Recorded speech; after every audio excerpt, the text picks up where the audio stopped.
Welcome, everyone. We are the Geek Patrol, and our microphones don't have a stun setting. Today, we're joining you from Allan Gilbreth's post-Thanksgiving Day cleanup party, where I've been given the unfortunate duty of cleaning up the mess left in the aftermath of Allan's annual pumpkin skeet shooting competition. How did I draw the low straw on this one? Spectacular. It's just, I think Brandon's here. I think Brandon's mic had a stun setting, so that's why he's not here. Yeah, it stunned him. So.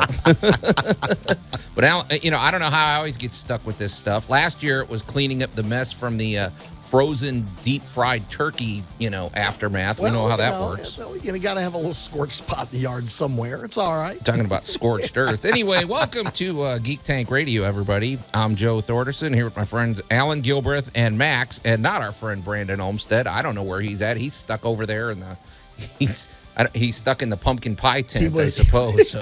He was beamed up. I will say you put on a good party. Cleaning it up is no fun. Well, that's what the bots are for here in about an hour. Exactly. Speaking of parties and robots, hey, man, Andor, the finale wrapped up, and oh my gosh, do we have stuff to talk about? I mean, I know everybody's talking about it. We'll probably, honestly, we might even do a spoiler light discussion. No, we'll probably have spoilers, but maybe we all predicted how it was going to end. Yeah, and we've called that from episode 1. Right. And there was things that we definitely called. Max is always, he's a history buff. He likes to zero in on the the metaphors and the historical angles and the philosophical angles. So maybe he'll chime in with some of that. Max is in little hog heaven with this show then, because every 2 minutes is a new reference. Right. It's cool when you have that blending of, futuristic sci-fi, even though this is a galaxy far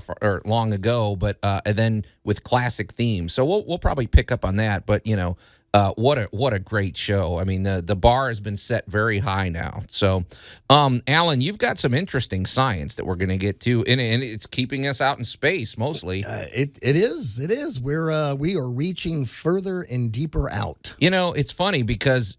50 years ago, every news story that's coming out would have been revolutionary, but we're getting so used to our space programs and all the remarkable things that it's become sort of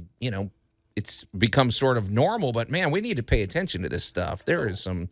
We're looking at the current predictions. The current predictions are not 50 years from now, when we actually land a refrigerator on Mars, the predictions are more like, ladies and gentlemen, would you like a condo in 2030? Right. Would you like to overlook the Andor fields? Would you like, this... if you're in high school, do you want to go study space mining? Do you want to, Well, now it's suddenly, if you got one of those degrees, no one's giggling anymore. Right. Because it's, I'm looking at you and I going, when do we get our certifications in space building? How do we invest? So, So we got all that. So we've got some pretty good stuff. But it would be a dereliction of duty if we didn't at least do a light recap of the Memphis Comic and Fantasy Convention, because you're not going to hear about it for a while, since it's, we don't dwell on it until it gets close. But Allan, I will say, from my perspective, our attendance was up.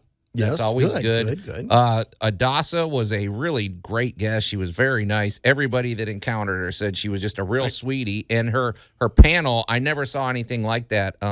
I'm wondering if we can post some. It wasn't even a panel. It was almost like a performance. She had the whole room rocking. It was great. She inspired a lot of people. But for me, the highlight was the triumph of the Piranha Room. The Piranha Room on Saturday night was very packed. Very packed. My goal, I had very modest goals for this, because folks, if you're new to Geek Tank Radio, my thing is I was recreating the Gothic club I used to hang out in San Diego, called the Piranha Room, which is basically a Gothic club with 80s and 90s goth dance music. But the twist was it also combined art creation, so you have artists all around the venue making art, and it's amazing what a cool vibe that creates. People dancing, and making art at the same time, and we gave away some great prizes. But my goal was if 50 people showed up to this and they hung out for a couple hours, I'd call it a success. Well, when we you opened had a the lot more doors, than that. there was like 150 people outside, and we actually had to kick them out at 11:30. Alan, they were there for 3 hours. We could have kept going, into the night. So thank you to everybody that showed up at the Piranha Room. But Alan, you guys were pretty busy. You and Scott J. Carroll never sat down the whole time. So, Brandon kept us hopping pretty good. Yeah, I will say this: one of the crowning features I just totally adored was the number of people that came dressed from Encanto. Yeah, I was, and I mean, these were some astounding costumes. There were some kids that looked just like spitting image. Yeah. And of course, you had the wonderful poster done for her, and she was so gracious to go sit down and take pictures with everybody that showed up. There were a lot of hers with a lot of mini-me's. Oh, yeah. It was just absolutely adorable. So it was a lot of fun. It was, I tell you what it was a nice, relaxed weekend.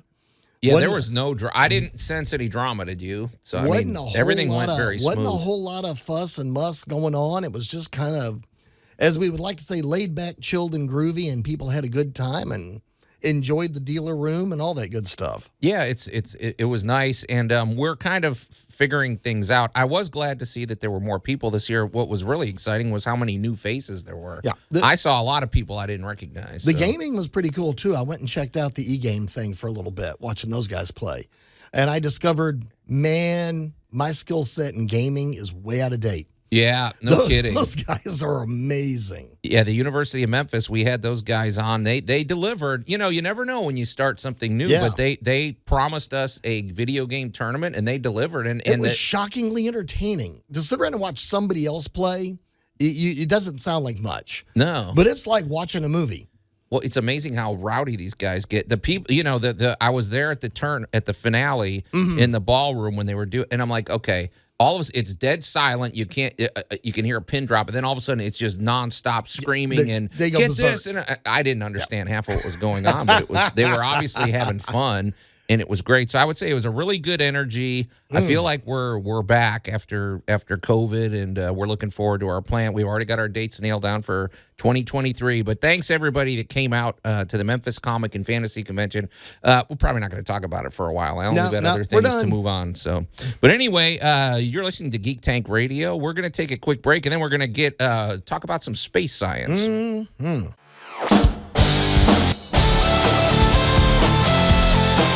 Welcome back to Geek Tank Radio. I'm Joe Thorderson here with my friends Allan Gilbreth and our buddy Max behind the glass, and not Brandon. He's incapacitated. Is he? Did he get debilitated by all the food that Allan was serving this weekend? Did the turkey have too much tryptophan in it? Yeah, I don't know, man. Well, it had 6 legs. You don't know what you're getting at Allan's party. Yeah, I will say that. So, but Allan, look, we've been looking forward to this. There's some pretty cool science updates.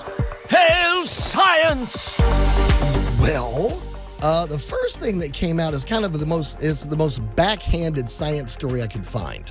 Backhanded in the fact that it's like NASA is downplaying the launch pad damage caused by the SLS rocket. Okay. So on November 16th, the new Artemis system has gone into play. And the whole idea is that we're not going to what is the Artemis? I know I've heard of it, but... Well, this is the new program. This is replacing Apollo.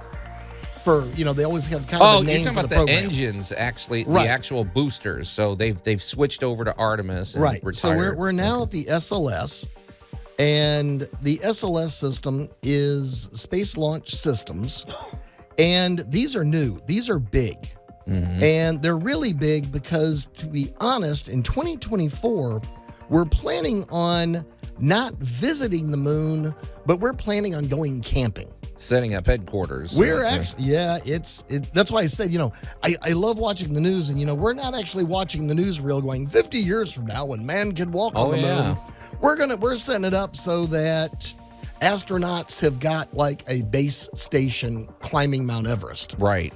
There you go. Yeah, that's a good way to think of it. And it's staggering. But these new rockets are amazing. Well, let's face it, there's been a lot of technology. We've got Elon Musk over there. We've got, Amazon's been building their own stuff. Jeff Bezos has been doing his thing.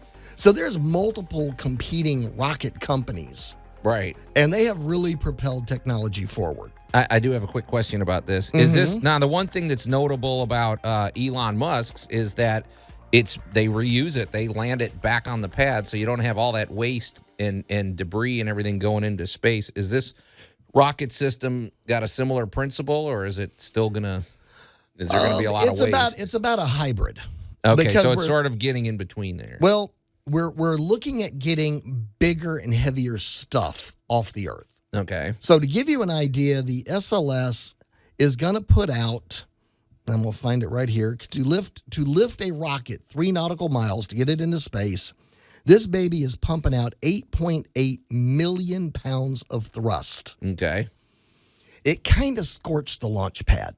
So, in other words, okay, I got you. It was over 3,000 degrees Fahrenheit underneath that thing. So there are a couple of elevators got took out, a couple of panels got toasted a little bit. Hope everybody cleared the deck. Everybody, the humans are all way, way away from it. But after the SLS got up, now here's the other thing: the SLS, they always have the perfect launch, right? They always have the perfect launch drawn out. Oh, they have their plans. Exactly. In 3 seconds, we should be this high off the ground. At 30 seconds, we should be here. We should be there. The SLS was almost absolutely perfect. It was within 7 feet of goal. Gosh. Each second along the way. It varied. Holy smokes. It varied by less than 3% of the actual mission plan. I mean, that's unheard of, isn't it? This was astounding. So, are we getting back to the moon? Yeah, we're getting there. So we actually got pictures back with the new cameras. Now, keep in mind, every picture we've got of the moon is 50 years old. You're talking about from the moon. Yeah, we got there, we took a camera, we took some pictures. We really haven't been really landing close to the moon in decades. Now, are we sharing anything? Because with it, I thought China landed on the dark side of the moon. Side and that kind of stuff. Are they sharing their images with us, or not really? Some, but we really have. Now, keep in mind, they did that over 10 years ago. Oh, that's right. Gosh, now, it doesn't seem like 10 years. I'm holding in my hand probably one of the best cameras ever built, and it's a cell phone. Right, that's true. So here we have brand new optics under the new technologies, and we have found that the moon's craters have craters. And their craters They're constantly have craters. Getting pounded by stuff. So they estimate over 256 new craters a year. Oh, I didn't know that. Yeah, that's interesting. The moon is actually a great cleanup device for us. So as we hurtle through space, and we all know there's junk out there, we've talked about this a lot of times, the moon is kind of like a vacuum cleaner swinging around us, blocking a lot of the stuff that would have actually hit the Earth. Or a bulletproof vest for Earth. Yeah, we'll take it. Right, we'll take it.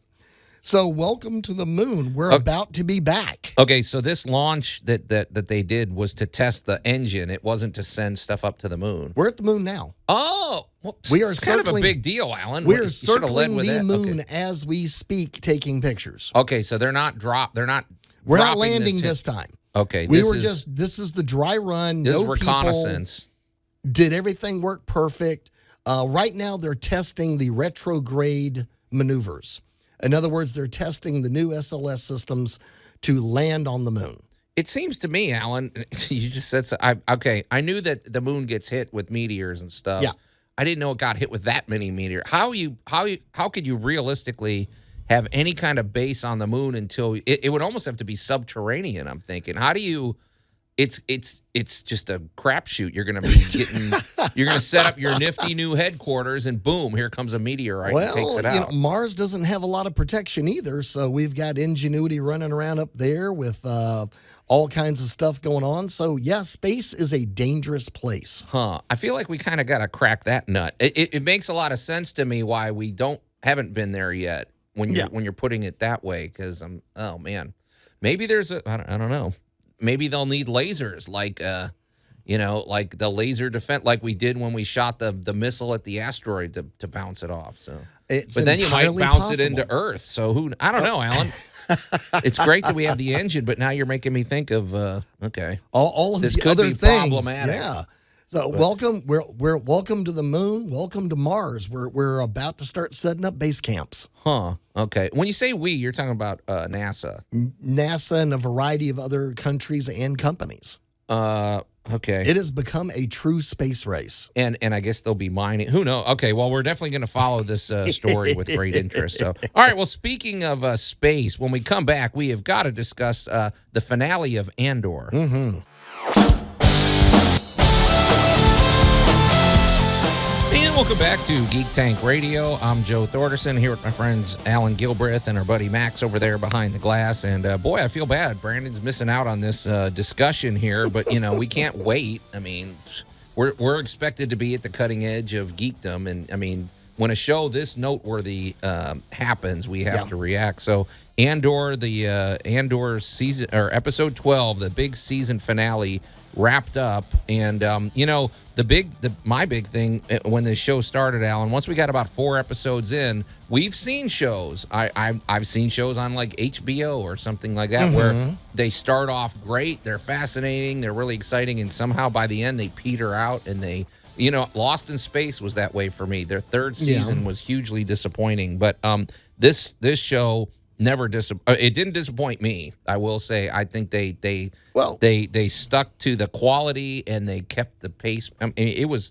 it's an adult show really in terms of the there's no laughs in this show, but in terms of quality, this is top tier. Not only that, but it's a true testament to like the power of perfect dialogue. Yes, and acting. The acting is some of the best acting in any show, period. So this is where I'm going to go back and quote Sir Patrick Stewart. Yeah, when he took the job as Jean-Luc Picard, somebody went, all right, so what's the difference between doing Star Trek?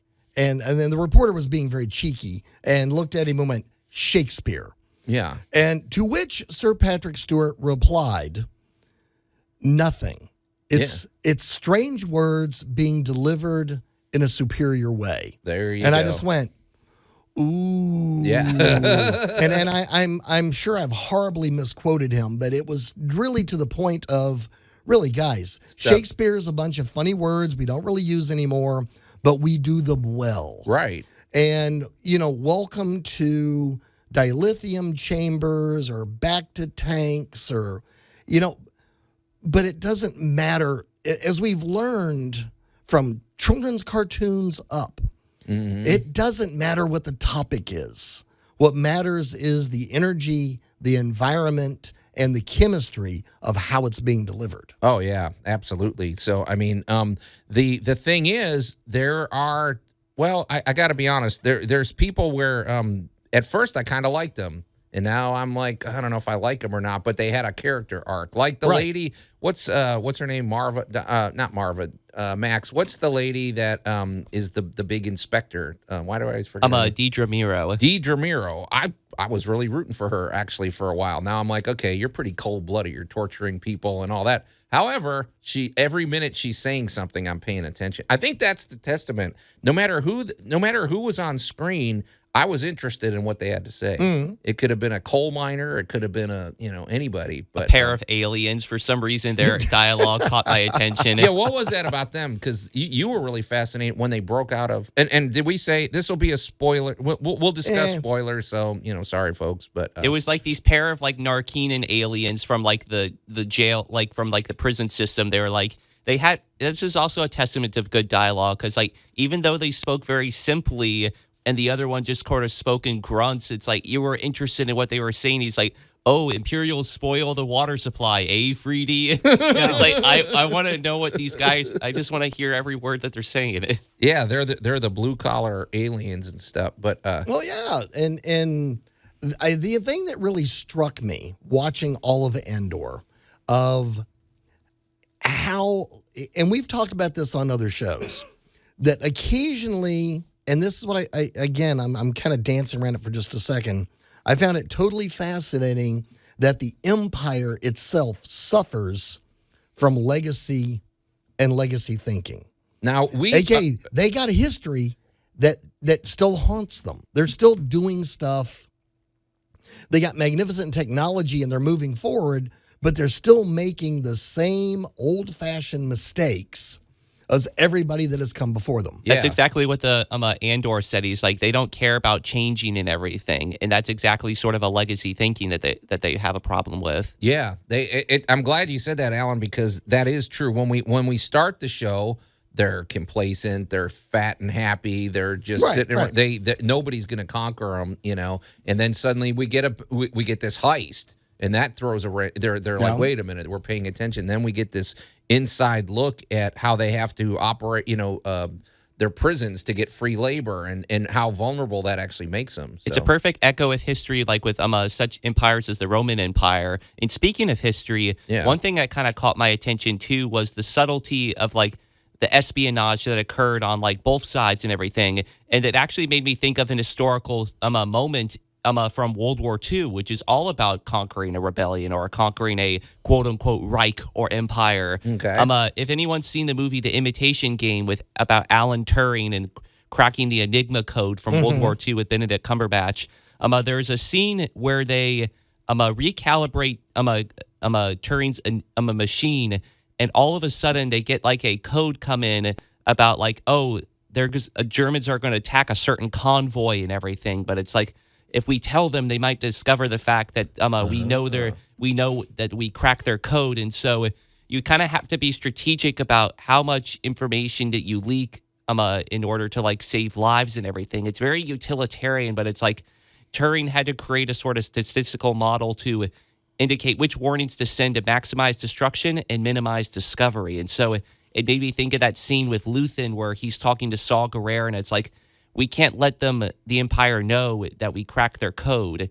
It just shows how brutal war, because they had to sacrifice their own comrades, because if they didn't, then the Empire would know that they've got an inside person. Right. Yeah.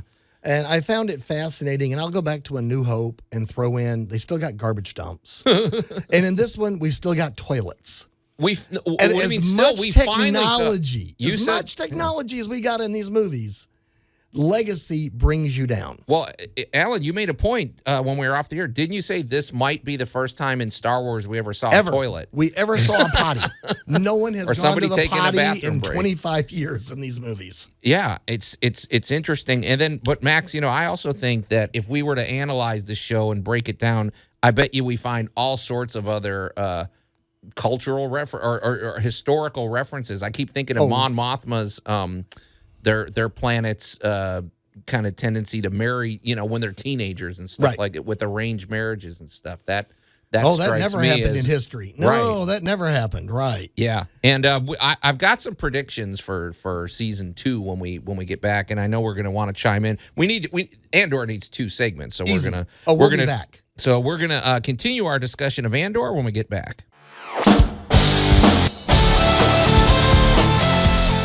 And welcome back to Geek Tank Radio. I'm Joe Thorderson here with my friends Alan Gilbreth and our buddy Max over there behind the glass. And boy, I really do feel sorry for Brandon not being here today, missing out on some juicy conversation. But I think he was digging into too much juicy turkey, and he's passed out somewhere. I don't know where he's at. So, well, he was working on the emu pretty good for a while. So, I don't know. If you're just tuning in, be prepared. We are dealing with spoilers. We're talking about Andor, the finale. 12 episodes on Disney Plus. None of us were disappointed. This show really set the bar high, and we're talking about some highlights from season 1, and also maybe some. Max has been noting some. I don't know, some themes and some historical ideas that have come out of this. That one with World War II was very interesting, because it just shows the brute. This is war. This is and it shows you that you got to make tough decisions in war. It gets ugly. Not everybody's brutal. A hero. Yeah, and not everybody's completely good. Not everybody's completely bad. There were a lot of good people in prison. There were a lot of bad people not in prison. Right. There were a lot of twists. The other thing we got to see in this series that kind of gets glossed over is actually how certain things work. Yeah, that's a good point. There was a big attention. There was a big attention paid to, of course, the building. They're building stuff, and bots are taking care of certain jobs, and we have sentient beings, be they human or otherwise, taking care of other jobs. Right. this was a very different episode because it was about the inner workings. Right. This wasn't about the heroics. This wasn't about blue collar Star Wars. Right. This wasn't let's go jump in the spaceship and fly over there and save somebody. Mm-hmm. This was the grit and grind of how the machine moves forward. Yeah. Exactly, because it's like literally you need money in order for the machine to move forward, and you get to see Mon Mothma's like financial troubles because of all that she's sinking into the cause. Yeah.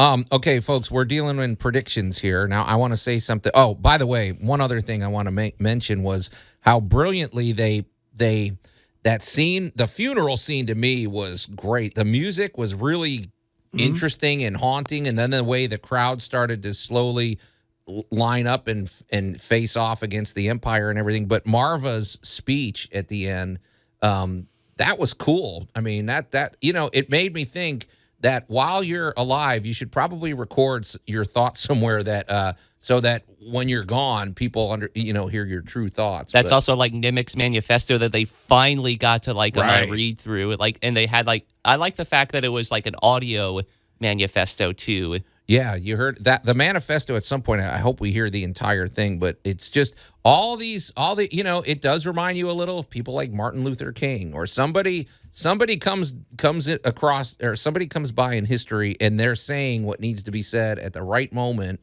and it creates change, man. So there's also a certain level of martyrdom, right, that comes with why this particular population over here is unmotivated to be involved, and then there's an event, and now it begins. Right. And, and it's always, in the stories like this, it's never a happy event. Yeah. Oh, yeah. It's as we like to say in the movie business as well, somebody's going to have to shoot the dog. Right. And when that happens, it may be a character of not great consequence to the story, but it's a consequence that the event had to happen. Right. Yeah. And now we have to move forward. Yeah. And Andor is really, I tell you what has impressed me the most, and I'm really not getting into the particulars of the story much, because it didn't matter, because the pacing has been very a bridge they too let it far, unfold. a World War II, a World War II movie kind of pacing. It's just, this wow, that was really rough, and now what's going to happen? It's funny you said that, Allan, because in the last episode, there's a I forgot his name, but he's a friend of Andor's, and he gets shot during the big riot scene, and he falls to the ground, and they're showing a close up of his face, and it's like 6 seconds that they're just showing his face, and it's in the middle of this action scene, and I'm like, okay. That's interesting, because 6 seconds, as you know, Allan, is an eternity on screen. And I'm like, they took the trouble to let the characters breathe, let them say things, let the scene be a character. Right, right. And let you get emotionally invested. Because, man, my habit with this was the episode would come out, I watch it about literally within a day or two, I watch it again. I watched every episode about 3 times, and I kept picking up things and enjoying, just reveling in the dialogue, and especially some of the things like Marva said, or the manifesto. I want to hear that whole manifesto. And again, going back to the power of dialogue and the idea of going back to the puppy, it's very brilliant on the part of the writers. The fact that with B2, they managed to make a robot have a dialogue that would sound like a dog. That's what makes me think of like how a dog would speak if they were a droid. It's funny you said that, Max. Okay, as you know, I am not an emotional. I don't even remember the last time I've ever cried or anything. But when Marva dies in her B2, what is it, B whatever, B2 emo, he simply says, because they're like, okay, the Andor's friend is saying you need to come stay with me, and he goes, I want Marva, and I'm like, oh my gosh, that's heartbreaking. Like, that droid's emotions, I'm like, they made you care about a droid. It's just, man. And that makes me think of the loyalty of a dog, if a dog could speak about their master. Right. And then I thought the way the B2 rolled up at the end when he's about to project Marva's image, there was a certain, defiance, and there was a certain, he, like he had a personality, and he was boldly stepping into the breach. And I'm like, he was heroic, and I don't know. And throughout history, we have a variety of forgotten people and other such, up into including hero horses that ran missions. And, so welcome to human history getting replayed in a sci-fi fantasy format, but being done really well. Yeah, if you haven't seen it, folks, I would highly recommend don't let anybody spoil it for you. Just go ahead and binge watch. You're lucky you get to binge watch this thing now, but we cannot wait for season 2. So it's great. And maybe next week we'll chime in on some predictions. We didn't get to one prediction about season 2, but we'll let Brandon do that. So, well, what a show, you guys. It's good to be back, and hopefully Brandon will be back with us next week. But it's time to get out of here. So until next week, we are the Geek Patrol, and I am Joe Thorderson. I'm Maximilian. And I'm Allan Gilbreth, challenging you to update that resume for space employment.